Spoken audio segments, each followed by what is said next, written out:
நீ எதையும் டவுன்லோட் பண்ணலாம். அண்ணன் பேசுறத கூட கொஞ்சம் டவுன்லோட் பண்ணலாம்.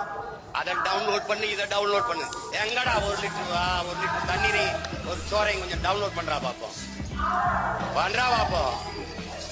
அப்ப என்ன பண்ண 1 லிட்டர் தண்ணி ஒரு சோறு ஆர்டர் தான் பண்ண முடியும் ராஜா, டவுன்லோட் பண்ண முடியாது. ஆர்டர் எங்க பண்ணுவா? கடைக்கு யாரு கொண்டு கொடுப்பா? எங்க அப்பன ஆத்தாலும் அவன் தான்டா விவசாயி. அத மனசுல வச்சுக்க. அப்ப என்ன பண்ணுவா சீமான்? வேளாண்மை செய்வதென்பது அரசு வேலை. நாடே பண்ணை நிலங்களா இருக்கும். எந்த பக்கம் பார்த்தாலும் மாடு. பாத்தீங்களா எங்க அப்பன் சொல்றா பாரு, ஆடு மாடு வளர்த்தால் அரசு பணி.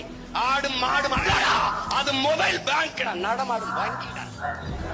பாலின் சந்தை மதிப்பு பல லட்சம் கோடிடா. இந்த சனியம் முடிச்சவங்கிட்ட அதிகாரத்தை கொடுத்துட்டு சாராய பொருளாதாரத்தை கட்டிட்டு அழுகிறாங்க. இந்த சனியனை தொலைடா. ஒரு தடவை நம்மால் மகன் 5 ஆண்டு நாட்டை